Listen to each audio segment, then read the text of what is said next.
Hello, folks. Welcome back to World War II TV. And we return to Italy in 1944 and the city of Naples. Ravaged and devastated by war, the people endured crime, disease, deprivations, and all manner of suffering. To talk about the city is renowned author Keith Lowe, whose book is linked in the description below, or you can find it at your favorite bookstore or bookshop or online. I'll bring him in now. Good evening, Keith. How are you today? I'm slightly chilly, but otherwise very well, thanks. Folks, he's sitting in the shed at the end of his garden just to come on World War II TV, and it's been a bit snowy recently. But well, I always like to invite first-time guests on the channel kind of to define how they see themselves. Some people are pure military historians, some people journalists, investigators, writers. Do you have a particular label you like to use to define yourself and your work? Right, yeah, you broke up there a second. How do I define myself? People often call me a military historian, which kind of makes me laugh a little because actually what I write about is all about civilians, not about military stuff. I mean, people who are affected by the military. Yeah, I'm a civilian military historian, I suppose. That's a nice paradoxical start there, but it is. We were just talking before going online. There is a type of person who follows the battlefield, follows the types of armored vehicle used, but at all times civilians are in the forefront, especially in Italy. I think of all the theaters, it was one where they saw a whole lot of suffering.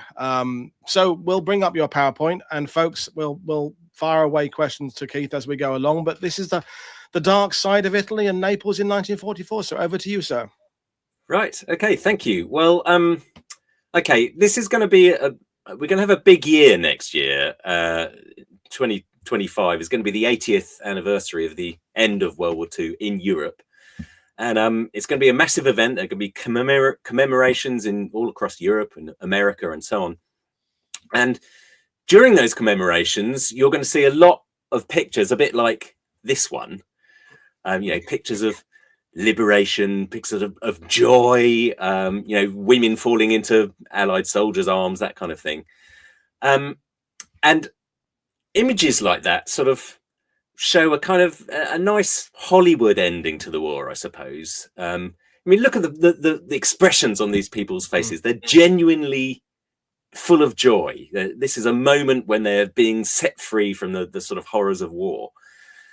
This is actually a picture of Naples when they were liberated, 1943.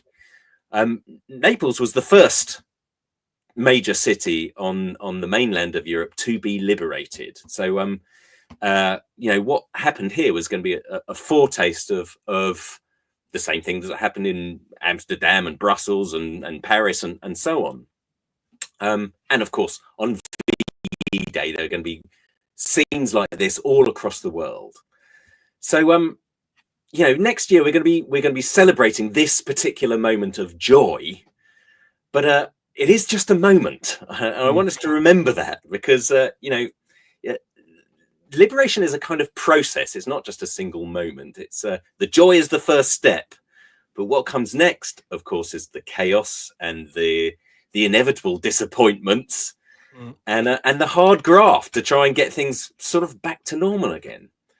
So that's the story I want to tell today, the story of what happens next. And I'm going to use Naples as my case study because, what happened in Naples also happened all across the whole of Europe. This was the place where the Allies set out their post-liberation policies and unfortunately also made all of their biggest mistakes. So, to begin, I want to give you a little bit of background about Naples, just for a minute or so. Naples isn't like any other city in Italy. For a start, it's older than all of them. It wasn't created by the ancient Romans. It was created by the ancient Greeks nearly 3,000 years ago. It's got this magnificent setting on this beautiful bay with the Vesuvius in the background. You've got the Amalfi Coast just down the road. You've got Pompeii and Herculaneum and so on. It's a really stunning place to visit. So in the 1930s, people still had this sort of idea of Naples as a kind of paradise. It's the last stop on the grand tour. Goethe had called it a paradise. He'd said that it was, what was his phrase? He said it was a place where everybody lives in a state of self-forgetfulness. Stendhal said it was the most beautiful city in the universe. You know, not just the world, the whole universe. Some claim, yeah. Exactly. And of course, the motto of Naples is Vedi Napoli e poi muori, see Naples and die. So this is the kind of image that the Allies are arriving in Naples with in their heads. They sort of imagine it as this sort of grand tour kind of paradise. I want to read you a passage from the Stars and Stripes, the US Forces newspaper, which came out 3 weeks before they landed at Naples. Well, not before they landed, before they arrived in Naples. So it's a kind of travel piece, I suppose. Talks about Pompeii and the Amalfi Coast and so on. But this is what they say about Naples itself.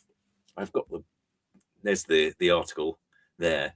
They say, Naples is one of the original pleasure cities of Europe.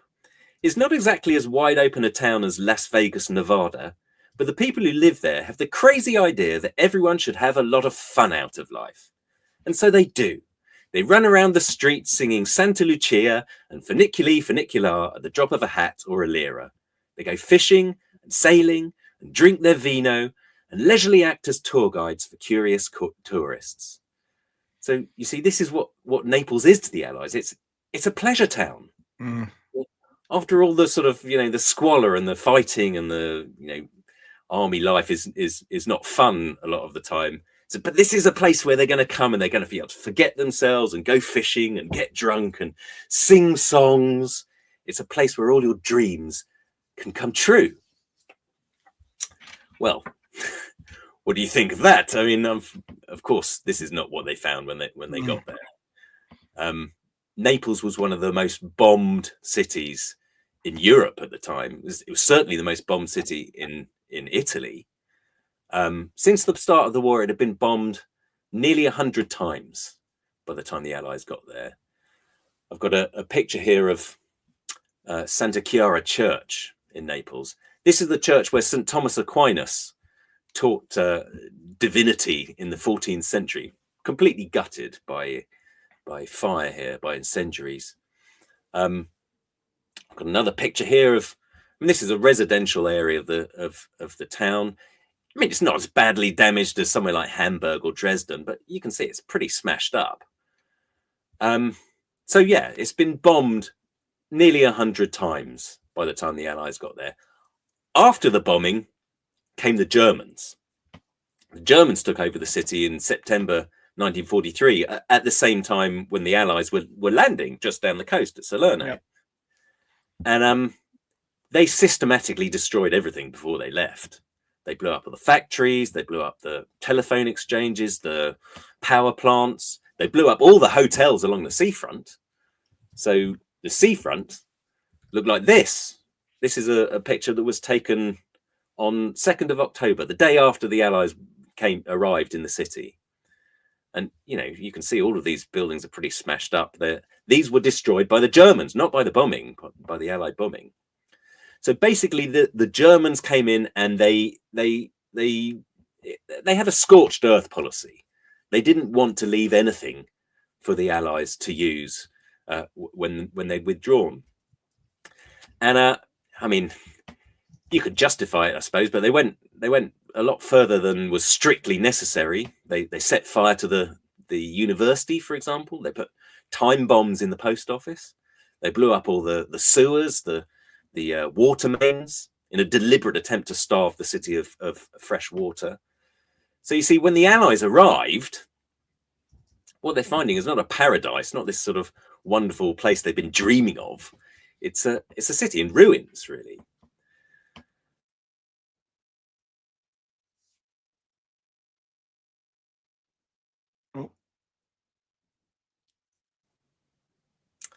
I'm sorry, I think I cut out for a second there. Just for a second, we didn't lose anything, don't worry.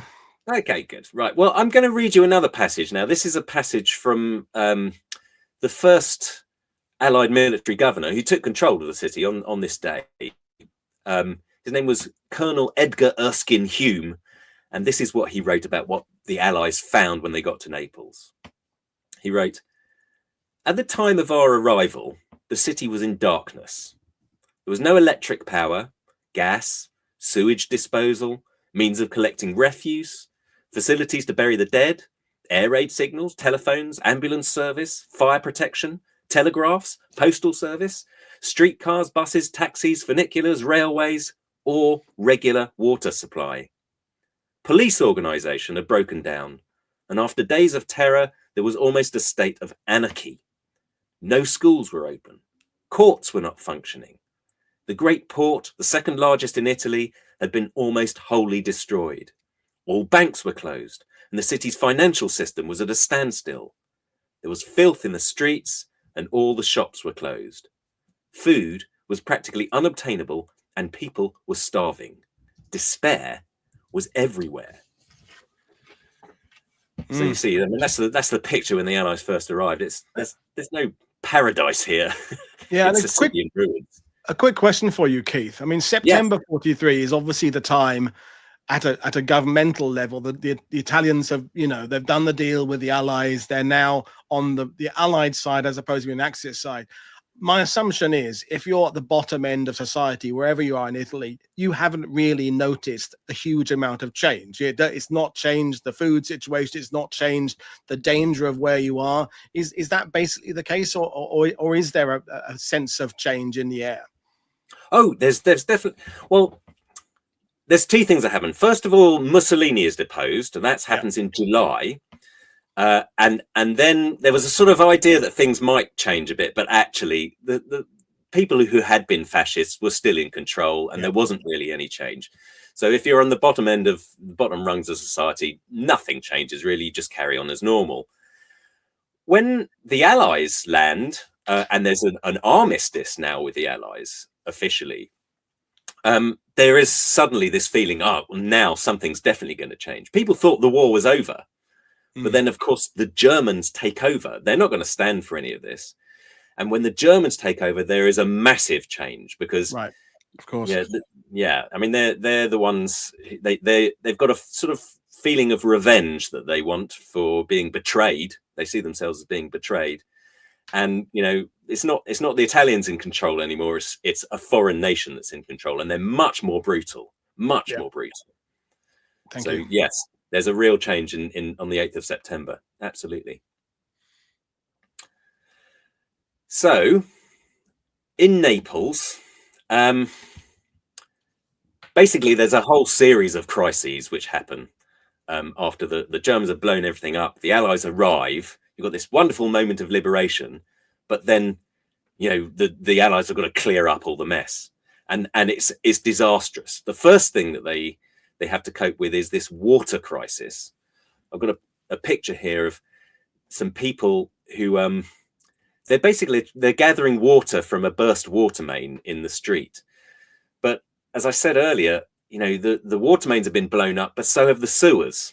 So nobody's quite sure whether the water they're getting out of the ground of places like this is going to be mixed up with drain water and sewage and so on or not. So this is really dangerous. The Allies have got to stop this. So, there's no water flowing. So they have to bring water from outside the city. They bring in water trucks, and, people queue for hours. They're allowed 2 bottles to take away with them. This is a picture of the center of Naples in Piazza del Plebiscito. But, there were sort of 10 different points around the city where there were water trucks there and queues of people trying to take water home to their loved ones. The next crisis that happened is a food crisis. The people of, as Edgar Erskine Hume said, the people of Naples are now starving because before the Germans left, they ransacked all of the warehouses, all of the stores, and what was left over was then looted by the Neapolitans themselves. So as a consequence, all of the shops were empty of food. Nobody had any food. Norman Lewis in his memoirs said that he saw children by the roadside digging up dandelions and things to try and find anything to eat. The alternative is to do what these people in this picture are doing, which is to beg from the Allied soldiers. And you know, all of the memoirs that you read by Allied soldiers talk about this, talk about especially the children, starving children all around them. I mean, they come away sort of slightly traumatized by the things that they've seen. You see it in memoir after memoir, talking about having to feed the kids, just sharing their food with the kids. It's kind of a humanitarian catastrophe happening in front of them. The reason why things are so bad is that, you know, there's no food in the city, and the only way to get food into the city is to, again, you've got to bring it in from outside. But all of the transport systems have been completely smashed up. So all the railways have been bombed repeatedly. All of the roads are also smashed up. And anyway, all the delivery trucks have been taken off by the Germans when they left. So the only other way to get food into the city is through the port. But the port looked like this. The Germans had comprehensively destroyed the port before they left. They'd blown everything up, facility by facility. They'd knocked over all the cranes, and they'd sunk 300 ships in the harbour. So getting a ship in here to bring food in was, I mean, it was impossible when the Allies first arrived. So, you know, really the first task the Allies had to do was to try and clear up this mess, try and clear away some of the ships. They brought in some salvaging ships to try and lift some of these wrecks from the bottom, brought in divers who, you know, cut their way through all the tangles of metal and in the harbour, tried to defuse the mines and the booby traps and so on. But in the end, you know, they realized that actually this was just going to take too much time. So they just built quays over the top of the ships that were sunk by the dockside. So I've got a picture of one here. This is a hospital ship that was sunk by the Germans before they left. And you can see they've laid planks over the top, and there are people walking across. They even drove vehicles across these. So this is, I kind of think the fighting men always get the praise during any conflict, but it was the engineers who did this. They they got this port up and running within 3 days. They had the first Liberty ship coming into Naples port. It's incredible. It was you know, one of the greatest feats of the Italian campaign was restoring Naples port as quickly as they did. So you know, within 6 months, Naples was actually handling more cargo than New York, than London. It was the biggest cargo port in the world. So, you know, 3 cheers for the engineers, basically, is the message there. So that's the port crisis, the food crisis. There's also an accommodation crisis going on. Of course, people have been bombed out of their homes. So, you know, they've got nowhere to sleep. A lot of tens of thousands of people are sleeping in courtyards or in the ruins of their houses. I've got another picture here of some people living in a cave. For those of you who don't know, Naples is covered in caves and tunnels and quarries and so on, which have been dug out over the past 2,500 years. Well, when the Allies were here in the autumn of 43, they estimated that there were 20,000 people living in caves. They're basically living in the Stone Age. And that, again, you know, that leads me to the next crisis which happens, which is a typhus epidemic, because places like this had no sanitation whatsoever.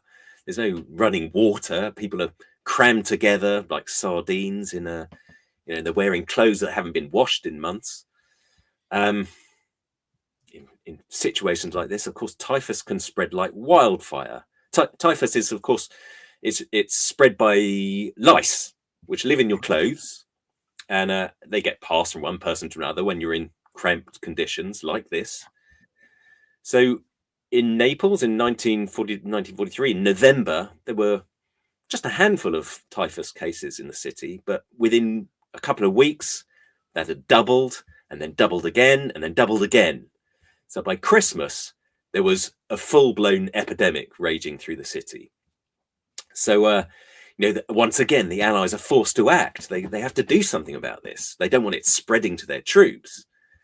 So they start the world's first mass anti-typhus campaign. And it's another sort of miracle of sort of logistics.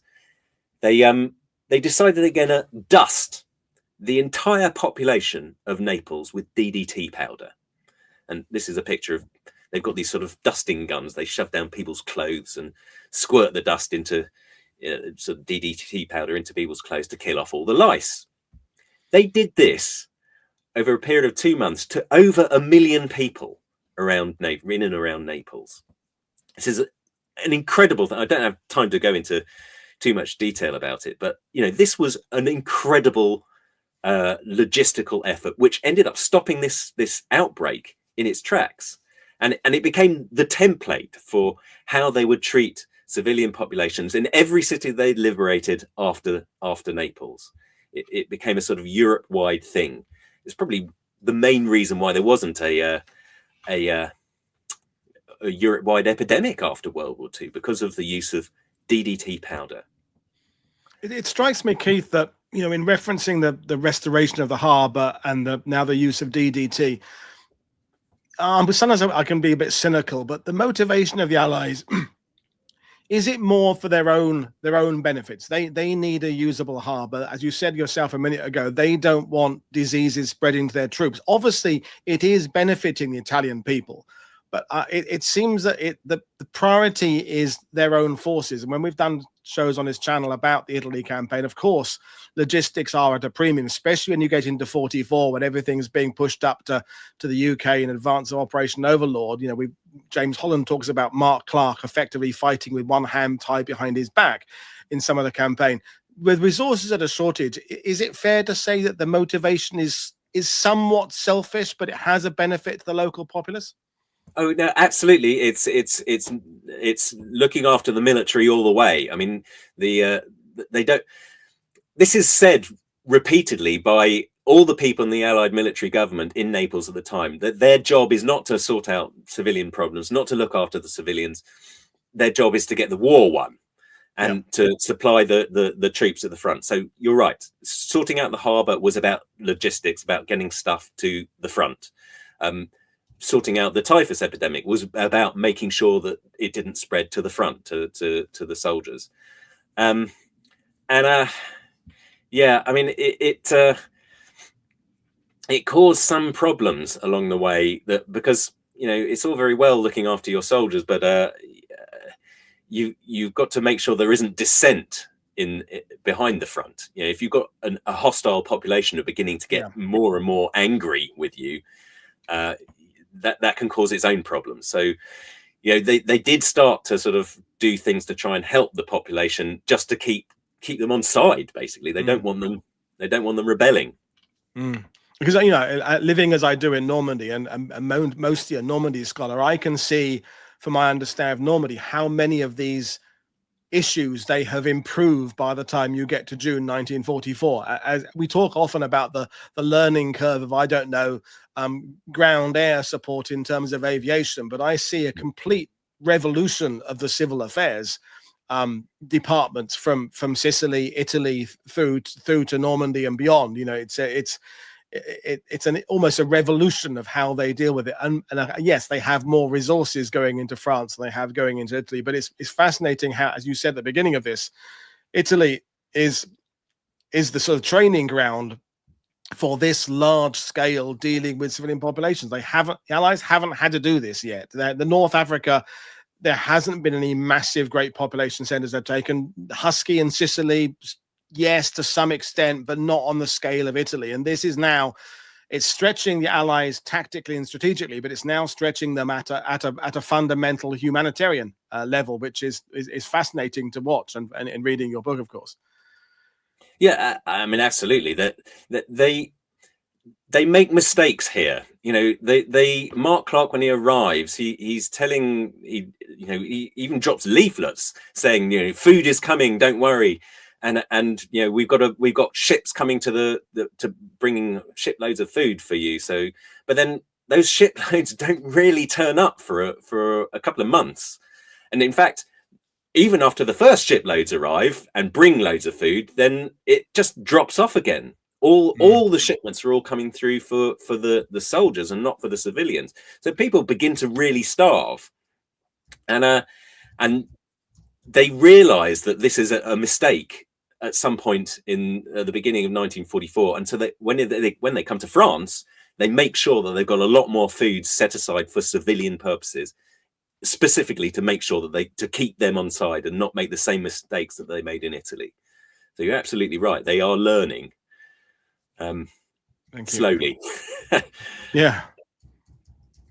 Yeah. So, I mean, you've got to feel for the people of Naples. They've just got one thing happening after another. They've got this water crisis. They've got the accommodation crisis, food crisis, a typhus epidemic. Then I've got another slide here. Then Vesuvius erupts. I mean, they really can't catch a break. March 1944, it's the worst eruption for 70 years. Several villages are destroyed. Thousands of hectares of land are covered in this sort of blanket of ash, destroying the crops. I mean, this is a time when they need the crops. So, it's just one thing after another for them. And the Allies are having to deal with this all at the same time as also dealing with a war which is just 30 or 40 miles away up the road at Cassino. So, there's a lot going on. Yeah. Well, as you can see, it's not sort of a. I began by saying that they had these dreams of Naples, that it would be a place for them to sort of relax and go fishing. They still kept those dreams alive, though, and that caused its own problems. They really wanted to create Naples as a city that would be an R&R center for their troops, so they wouldn't let go of this dream of the tourist paradise for Naples. And that did cause problems. So, for example, the first thing they did when they arrived in Naples was to requisition all of the best buildings, which is a problem when people have got nowhere to live. So they, here's a picture of one of them. They requisitioned the royal palace. They made that into a British naffy. They requisitioned the castles, the monastery of San Martino up on the hill. It's got all the best views of the bay. They requisitioned that. All of the big buildings down the Via Roma. This picture is one of those. Kind of think it looks a bit like Rick's Cafe in Casablanca. It does. Yeah. So they also requisition all of the cinemas and the theaters to put on movies and so on for their troops. They start building rest camps all around the city, which have give out free donuts to the soldiers. They've got hot showers, luxuries like this, music rooms, movie theaters, anything you want on your 5-day leave. So you can understand why the people of Naples might get a little bit peeved by this. If they're living in caves and starving, and the Allies are busy building basically holiday camps for their men on leave. And it wasn't only the people of Naples who were a bit cross. The men at the front had a few sort of issues with this as well. They saw the people who were stationed in Naples having a sort of life of luxury while they're stuck in a trench somewhere feeling miserable. I've got a cartoon which kind of sums that up. Even officers on the front line are living in squalor, but even the lower ranks in Naples have got these sort of luxurious apartments. Now, so the Allies they understand that there are these resentments at the front. They're much more worried about the soldiers at the front being resentful than they are the civilians. So they're going to do their best to provide entertainment for the frontline soldiers. They start this program where they give them all 5-day leaves. They have a sort of rotation program, so they bring all the soldiers from the front at some point to Naples to relax. Tens of thousands of soldiers come here every month, and we're kind of used to the ideas of over tourism these days. But just imagine if all of the tourists coming to your city were all soldiers on leave. Can you imagine? young men.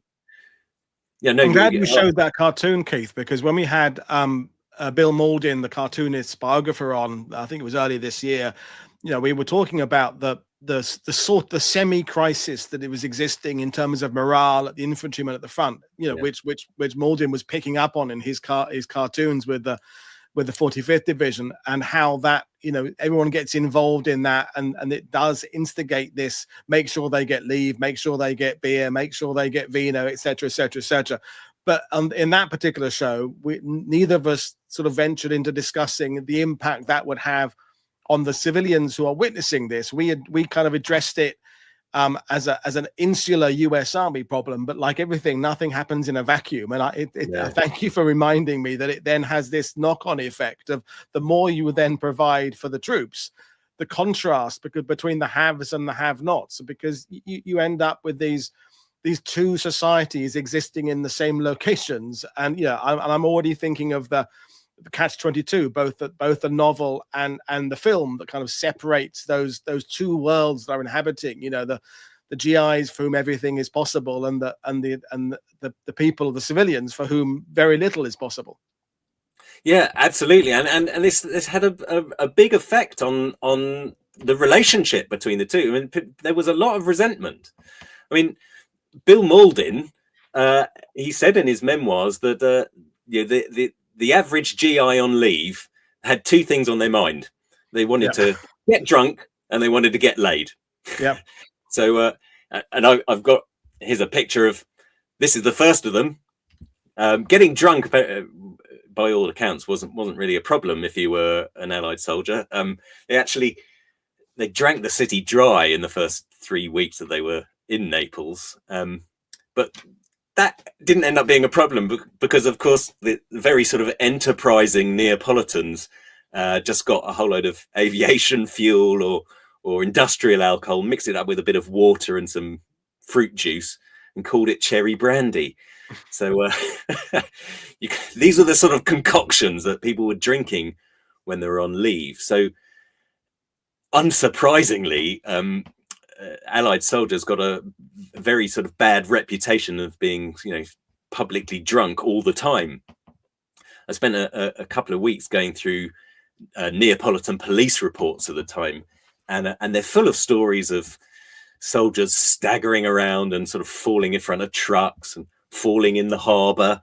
There's one guy even falls off the cliff at Capri, drowns on the rocks below. So these are the sorts of things that drunken soldiers are doing when they're on leave.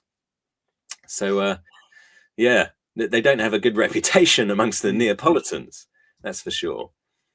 And then if you think the second thing that they're after, getting laid, I mean, that also causes its problems. I mean, I have to say that when they first arrived, British and American soldiers, I mean, they want to chat up the local girls just because they're young men.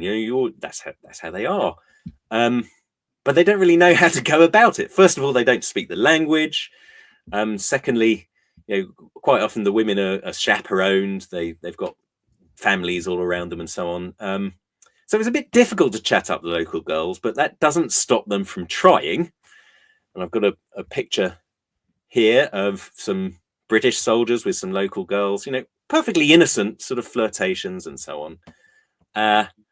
But for every time that you have a sort of innocent flirtations, there's also other, some soldiers go too far, especially when they've had a skinful, and they start whistling. There's a lot of catcalling, grabbing women in the street happens quite a lot.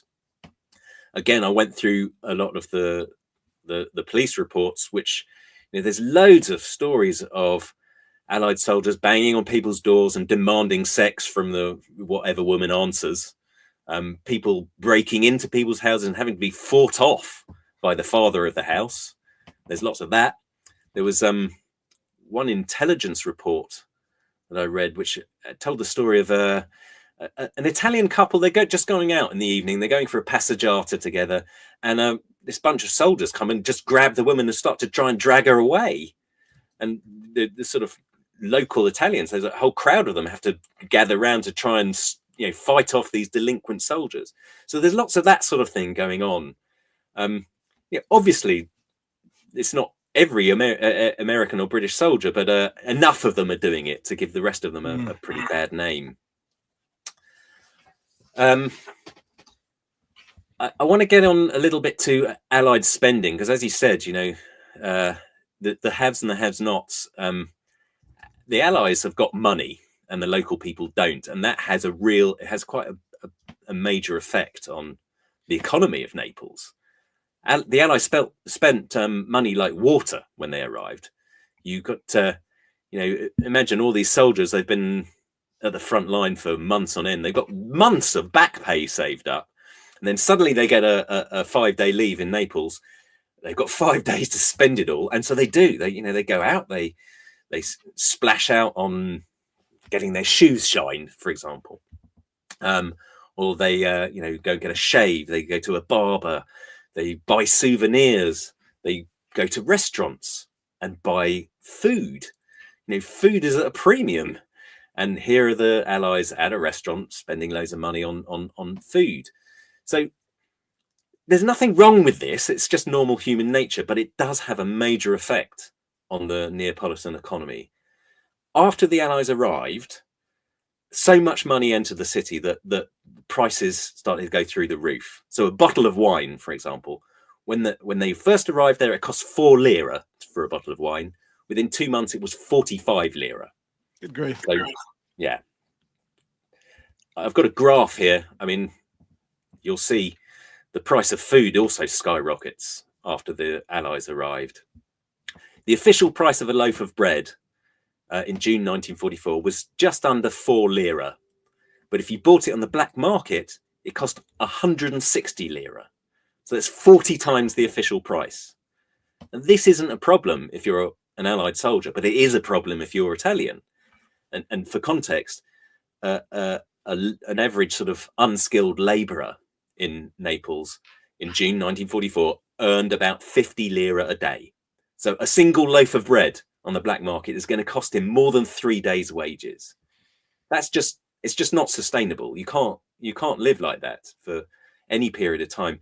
So naturally, families who are trying to feed themselves, they are forced to sell their jewelry, they then sell their clothes, they even sell their furniture, and then eventually, when there's nothing left to sell, well, they sell the one thing they've got left. And this is where we get into what you were saying earlier about prostitution and so on. In the months after the Allies arrived, levels of prostitution skyrocketed. And I mean, prostitution wasn't new in Naples. Let's not be, you know, naive about this. They've already got a system of licensed brothels in the city. It's a port city. You know, we all know what reputation port towns have. But even so, what happened in Naples was absolutely unprecedented. There was so much demand in the brothels that prices went up tenfold, virtually overnight. And it wasn't just in the licensed brothels. There were, you know, unlicensed brothels began appearing everywhere. In 1944 alone, the local police force closed down more than 1,800 illicit brothels. They arrested over 14,000 unlicensed prostitutes. And this is just the tip of the iceberg. There were intelligence reports I read which estimated there were about 40,000 women working as part-time prostitutes in Naples at the time. So when you say women, the range of ages is shocking, isn't it? It isn't sort of in a comfortable zone of maybe these days people might consider sex work being a profession, and you can, this is all ages, isn't it? Pretty much. It is all ages. I mean, obviously the demand is highest for people between 16 and 50, say, and they estimated about 1 in 7 women in Naples between those ages was being forced to prostitute themselves. But you're right, it goes up to sort of grandmothers and unfortunately also down into the lower age ranges as well, children. It's really quite shocking, actually.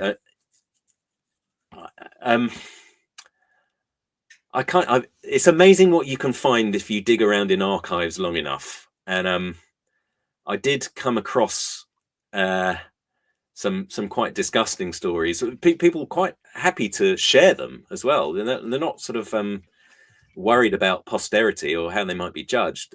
Talking routinely about how they slept with prostitutes, how they even slept with sort of 10 or 12-year-old girls. I mean, it's really quite. I don't want to go into too much detail because it's quite sordid, but it's all there in my book. Yeah. Yeah. I mean, here's a picture which kind of sums it up. There's a couple of American sailors on leave, and look where that guy's got his hands. I mean, yeah, you can do what you like. You've got the money, and the women are starving, so they'll do whatever you want them to do. There were quite. Let me think. There's one guy. I'm going to read you a passage. Actually, there's one guy who he confessed to sort of following these. There were these child pimps that used to hang around on the main stretch, and every single memoir I've ever read by people who pass through Naples always talks about these kids, these like 7-year-old kids who sort of come up to you and ask you to come and find my mum. She's the best in town, that kind of thing. And there was this one guy who wrote a description of what it was like. Here's one of these guys, one of these little sort of 7-year-old kids smoking a cigarette, pimping out his mother. So there's this guy. He said he confessed that he followed one of these kids. He said, I went to a few of those homes, and I found the scene not just sordid but very sad, with family members in one room and a girl or a woman in another room on a dirty bed, often with an infant in the corner.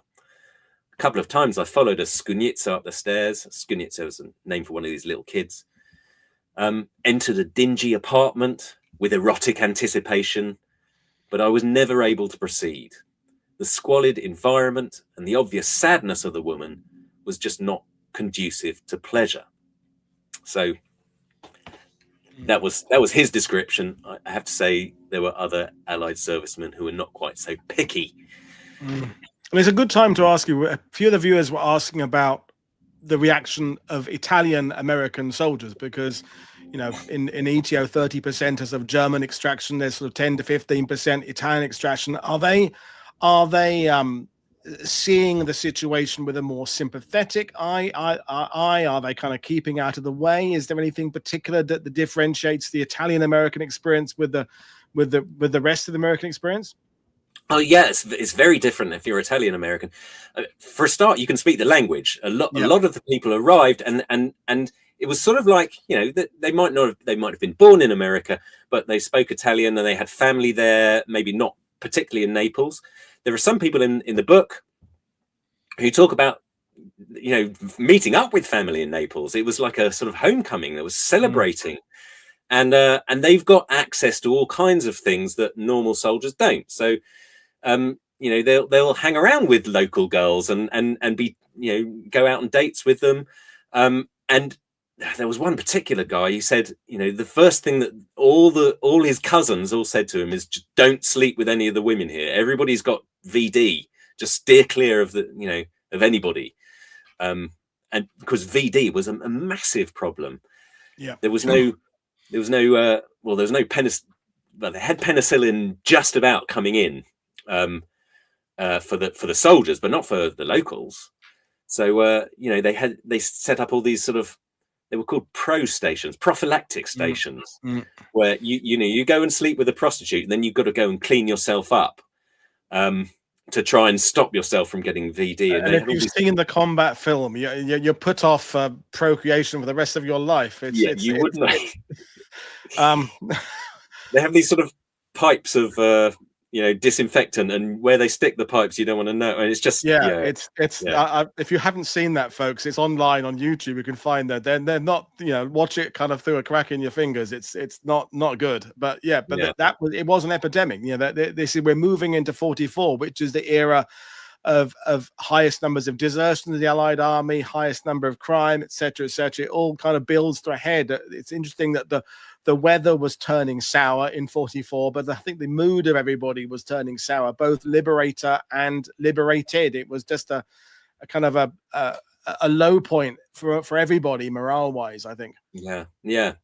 And this is what another thing which drives the prostitution, the desire for, if you're going to the front, you think you're going to die anyway. What do you care about VD? You may as well. Why not? Yeah. And I think the 82nd Airborne, American 82nd Airborne, they had rate of something like 18%. Of people had VD. They were all we had a South African historian who broke it down by regiment within the 6th South African Armored Division, and the numbers of STDs were through the roof in some of the regiments. It was it's the part of the World War II we don't talk about when we're talking about Spitfires and Rosie the Riveter. We're not talking about this darker aspect, which is why we do on this channel, and why your book is so important. Yeah, I mean, they had specific hospitals for this in Bagnoli, just west of Naples, specifically for VD, because there were so many cases coming through. They had to set up, specialized units for them. So yeah, it's one of those things. Yeah, I guess. Yeah. So I suppose what I'm trying to get at here is that this idea of Naples as this wonderful place full of luxury and there's this darker side also going on. There's the hunger, there's the homelessness, there's disease going on, there's the crime. I haven't even talked about the crime. Organized crime burgeoned underneath the Allies. There was at one point, I think at the beginning of 1944, they estimated that out of the port, this biggest port in the world, 30% of the material coming through never made it from the port to the warehouse. It disappeared somewhere along the line. 30% of it.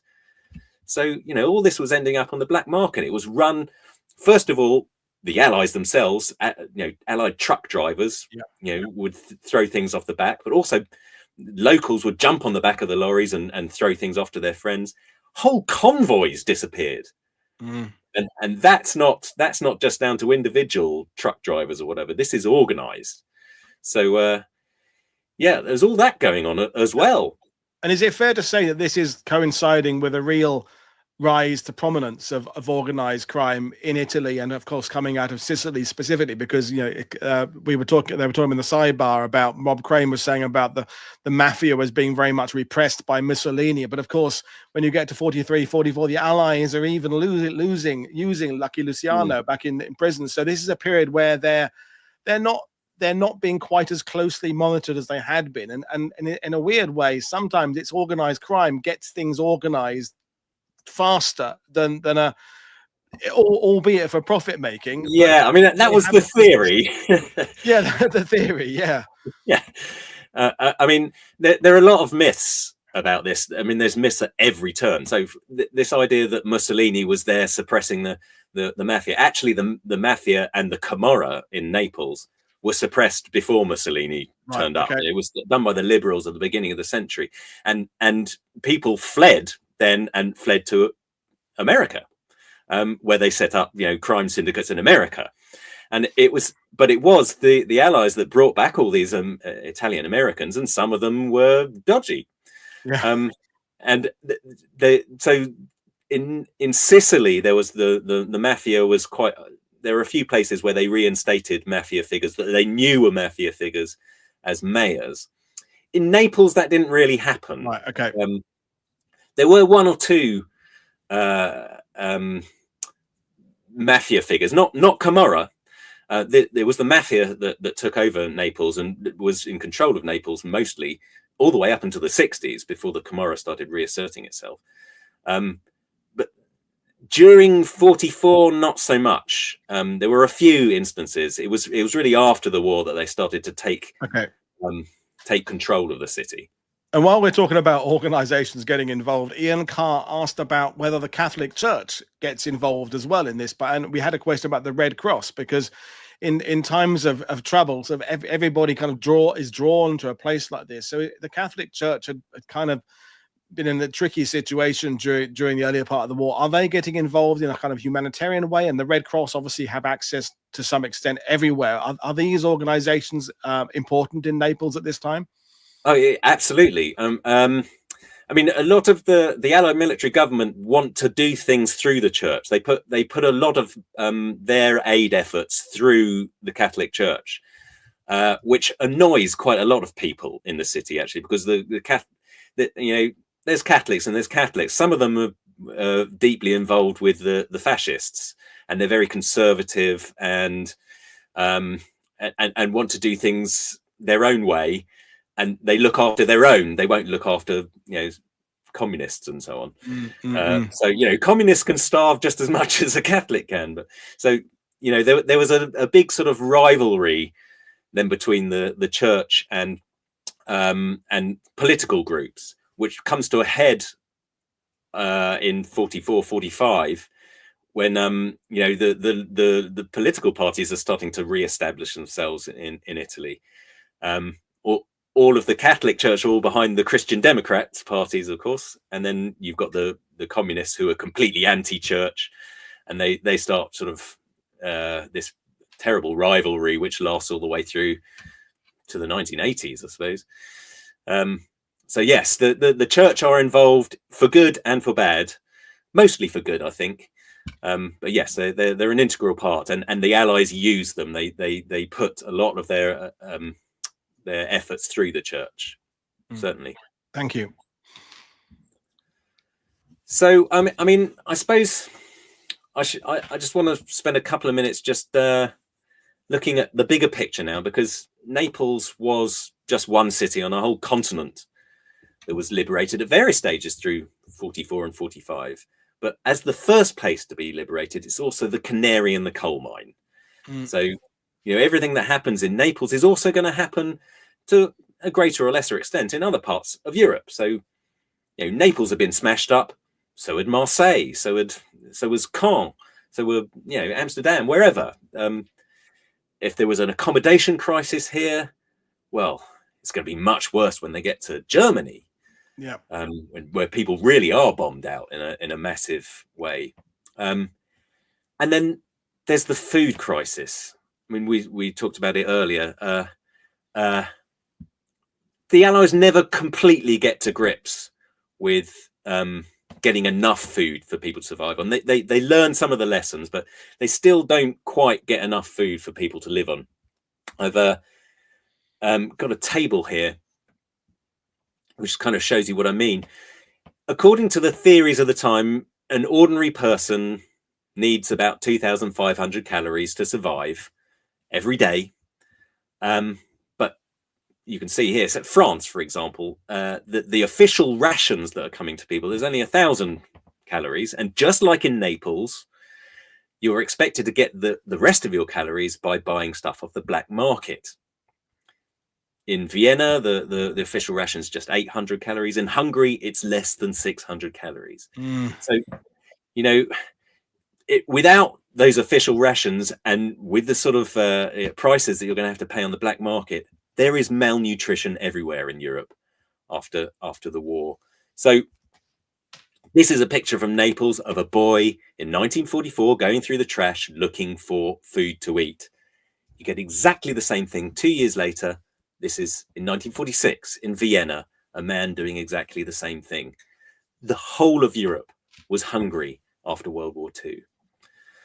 Then you've got inflation. The inflation that happened in Naples, inflation followed the Allies around like a sort of nasty shadow.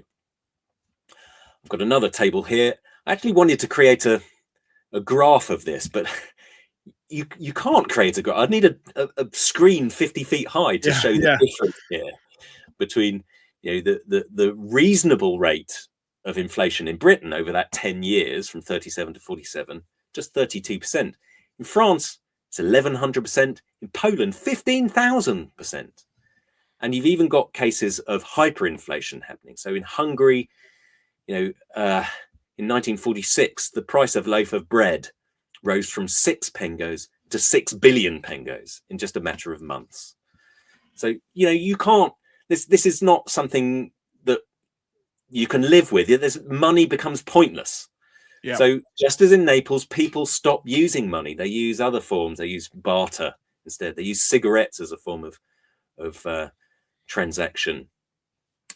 And then finally, you've got, you know, prostitution. Prostitution also followed the Allies everywhere. I've got a picture here from Germany, and you can tell they're up to no good because they're out after curfew. Hungry women are going to do anything they have to do to feed their families. So there are hundreds of stories I've got in one of my other books, Savage Continent, of women who are setting up homes with Allied soldiers. They do all their cleaning, they do their mending, they have sex with them. I mean, it's almost like being their wife, only both sides know what's really going on here. And although there were some marriages afterwards, most of these relationships didn't end up going that way. You've got an epidemic of prostitution, which fills the continent in the aftermath of the war.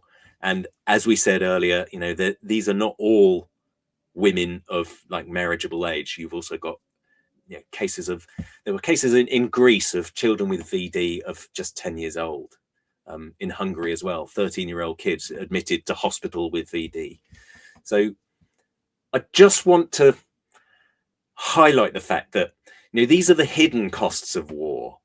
You know, we're used to enumerating the war in terms of number of casualties and, I don't know, number of bombs dropped, a number of buildings destroyed, or whatever. But the war has economic costs which spread to all levels of society, and they have moral costs which, you know, not only women but even children are also forced to live with. We saw this all across Europe in 1944, 45, 46 and onwards. But we first saw it in Naples in 1944. So that's kind of where I'll finish. I'll finish with my book cover. There you go. and it's got a different title and cover in the US and UK. So folks, depending on where you are, with what edition you end up getting, you know, Google is your friend there. It's one of those things I discuss with authors, is the change of titles across the Atlantic can cause some confusion somewhere. But brilliant presentation. We've got a couple more, and the link is in the description below, as I said at the beginning, folks. Got a couple of questions that we didn't address as we're going on, particularly after September in 43, when the front line is still kind of sorting itself out. After the Germans have left Naples, are they still in a position where they can either bomb it from the air or hit it with artillery, or is that was what Andreas asked earlier? Oh yes, yeah. The bombing doesn't stop just because the Allies have stopped bombing.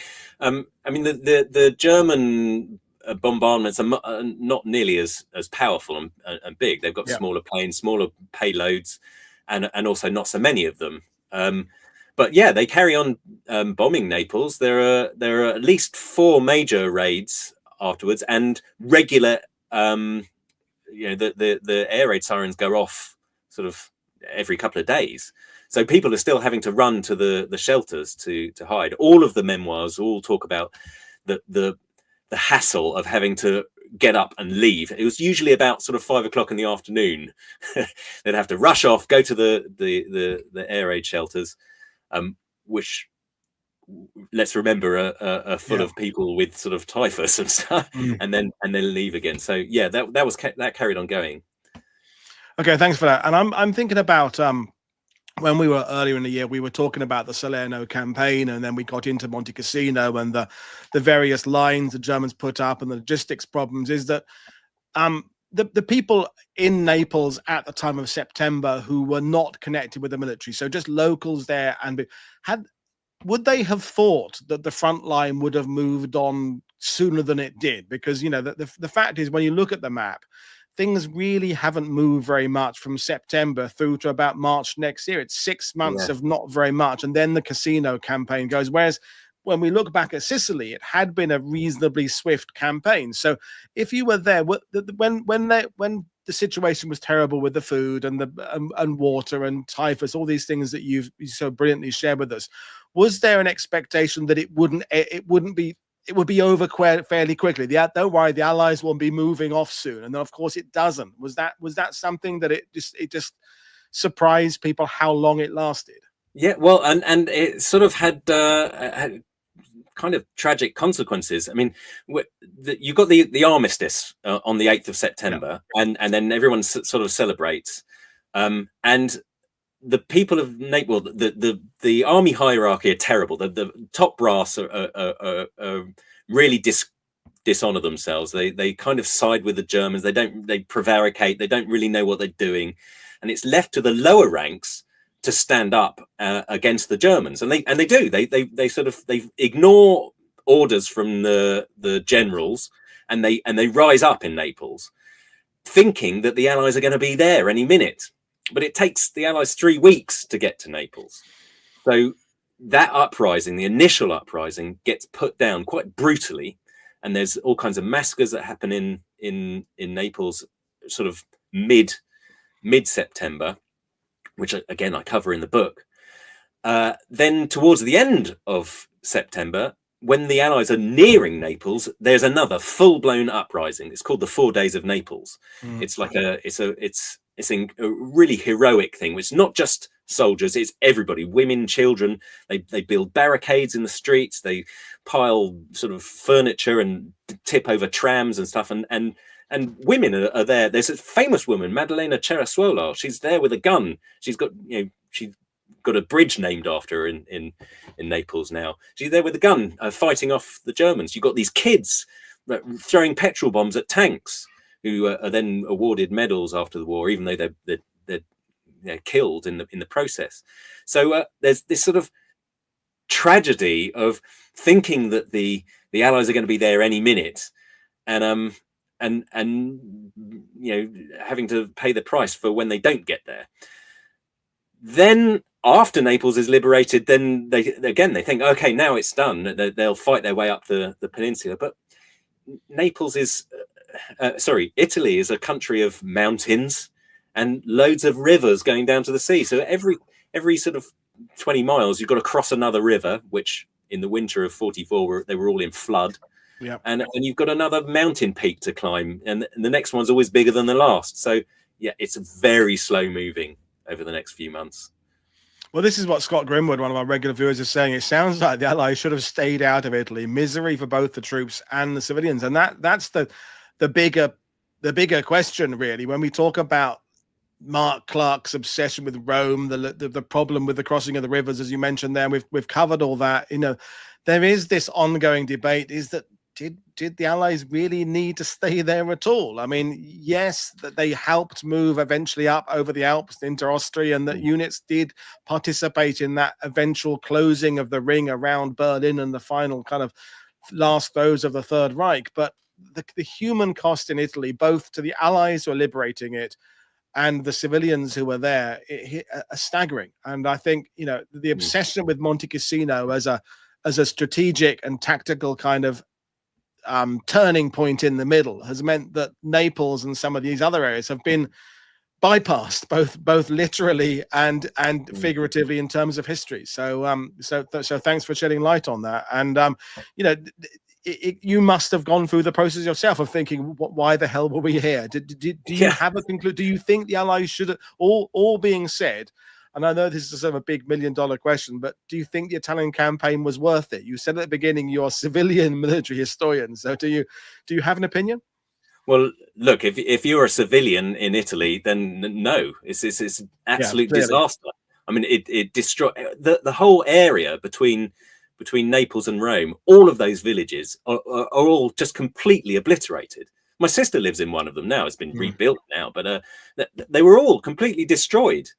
And this isn't like bombing. This is artillery fire, as the place is pulverized, in order to allow the troops to move forward sort of 1 kilometer, and then they do it all again to the next mountain. It's devastating. But on the other hand, you've got to look at the bigger picture. If you're, I don't know, Roosevelt or Churchill, sitting miles away from this, you're pinning down a whole load of divisions in southern Italy that are not going to be at Normandy. and they're not going to be defending the south of France when you land there as well. So, is that worth it? God knows. Yeah, the destruction of the Luftwaffe, the gaining of the airfields, all that as well. I mean, we're going into a massive, great rabbit hole. But my last question for you, because you talked about this, the learning that was achieved, the Naples being, in a sense, being a training ground, and they got things wrong. And we've talked a lot back in the early summer about Mark Clark's decision to go to Rome, and we're not going to get into that. But in terms of the management of Rome, had the Allies got a better plan when they get to Rome? Was Rome anything like as bad as Naples? No. I mean, you still end up with sudden inflation. Yep. You still end up with people being hungry, but it's not nearly as bad as it had been, because by that time they've sorted out the logistics a bit better. They've got a regular shipping service coming through at Naples. Like I said, it's now the biggest port in the world. So they don't have the same sort of logistical problems. They finally, it took them all the way till June 1944 to finally appoint someone in Algiers to be in charge of looking after civilians. Oh, hang on a sec, maybe we should be thinking about civilians too. It took them almost a year to actually appoint someone to start allocating shipping for civilian needs. So that happens in June, which is the time when Rome is liberated. So Rome profits from that. They don't have the same kind of chaos that Naples had all the way through the 9 months preceding. And I said I was going to do one more question, but one more. And you mentioned your sister living there. Have the people of Naples today come to terms with it? Is it something they've completely put in the past? Is it something, there are museums in this space? Do they have commemorative events about the suffering? You mentioned, you began about the fact that we are going to be commemorating and celebrating VE Day next year for the 80th. But does Naples remember its suffering, or have they kind of done that Italian kind of shrug of the shoulders and put it in the past and moved on? Well, I mean, it's a little bit tragic, actually. I feel quite strongly about this because, this story, the story of Naples, of course, we're British or American. We don't necessarily remember it. We didn't fight to liberate Naples. It liberated itself. Yeah. But we think about Cassino or Salerno. We don't think about the logistic hub in the middle.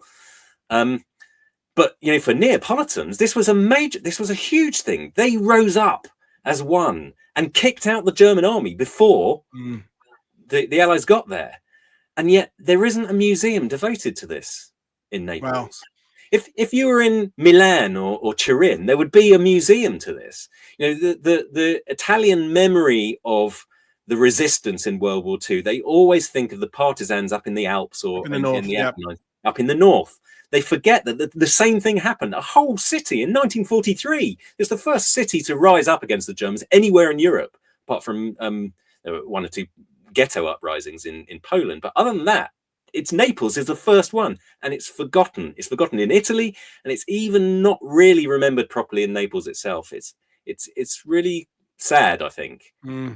I think it's been one of those recurring themes on the channel, is that every country that participated in whatever level in World War II, from being occupied to being bombed to being participant, they're on a different rail track of coming to terms with their past. Living in France, that France was kind of not ignoring the Vichy past but it was sort of, we don't talk about now. They're talking about it all the time. I mean, if I go and switch on my TV there, I could find a documentary about Vichy France and Pétain, because they're kind of almost obsessed with opening up that old wound and dealing with it in a very kind of therapeutic way. But but Giulio, one of our Italian guests, when he comes on, he says, Italy's not really there. Italy's still not quite in that position yet. He's confident they will get there. They will get to a point where they will look back. But, it's not a race. Every nation's got its own pace that it's dealing with. And some countries, of course, had some very, very severe problems after World War II, Greece and Yugoslavia, etc., etc. So we won't go down those massive rabbit holes. But Keith, it's been absolutely fantastic talking to you. And people have been saying in the sidebar how it's important to have a show like this that kind of gets you thinking about the darker side and the suffering. And because we do all get a bit obsessed with a nice you know, tactical situation to deal with, a nice battlefield to follow, and looking at movement. This has been enlightening. So folks, you know what to do. Go and get Keith's book if you haven't already. And it's been great talking to you, Keith. I hope you enjoyed it. Yeah, it's been great. I really enjoyed talking to you too. Brilliant. So folks, I'm back again on Monday. We're talking about blackout murders in London with a new book, and then there's various things. I'm still trying to kind of get to grips with the episodes and shows that were postponed from the summer, trying to get them all in there. Then we got some Hurtgen Forest and Ardennes and Pacific content coming your way. So click like and subscribe. But folks, I will see you after the weekend. Cheers, everybody. Bye.